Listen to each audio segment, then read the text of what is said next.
Hapa nipo Chanika mwisho hapa manispaa ya Ilala, Dar es Salaam, na kuja na ghorofa hizi hapo. Hizi ziko mbili. Hiyo ni moja, lakini hii hapa ni ya pili. Hii hapo kubwa ina vyumba 5 vya kulala, ina frame 4 za biashara kama jinsi unavyoona, lakini hii hapa ina vyumba 4 vya kulala, juu na chini vyote ni master. Kama jinsi unavyoona, bei ni $140,000. 140 bei ya Tanzania, inauzwa hapa Chanika mwisho, Dar es Salaam. Kwa bei hiyo unaweza kutupigia simu ili uweze kutufikia hapa. Hizi ghorofa ziko mbili, lakini bei ya hizi ghorofa bwana zinatupwa kwa bei ya $140,000 tu za Tanzania. Ziko mita chache mno kutoka barabara kubwa ya lami. Ina document ya serikali ya mtaa, lakini pia ipo kwenye mtaa kama jinsi unavyoona.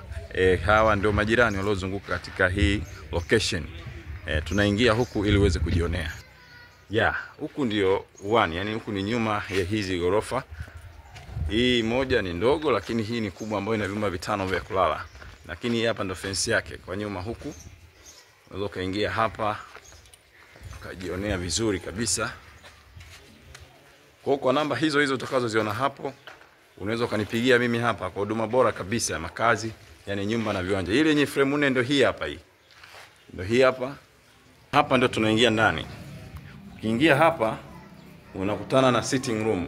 Chini ya ghorofa hapa unakutana na sitting room iliyokamilika kabisa kama jinsi unavyoiona, ni kubwa mno. Ni kubwa. Fika hapa unakutana na ngazi hizi, lakini pia kuna public toilet ambayo inakuwa iko kwa hapa. Hapa ndo tunapandisha juu. Hapa kuna chumba cha kwanza kwa juu. Na hizi ngazi zetu ndo hizi hapa. Lakini ukirudi hapa kuna chumba cha pili, na hichi hapa ni cha 3. Lakini kwa nyuma kule kuna hichi hapo ambacho inakuwa ni cha 4, na zile frames zinakuwa ni 4. Bei ni $140,000 tu za Tanzania. Unaweza kunipigia sasa ili uweze kufika hapa. Bei ni $140,000 za Tanzania. Ghorofa ziko mbili, lakini pia zipo kwenye mtaa mzuri. Unaweza kufanya chochote ambacho unakihitaji katika haya mazingira. Kwa hiyo wote mnakaribishwa.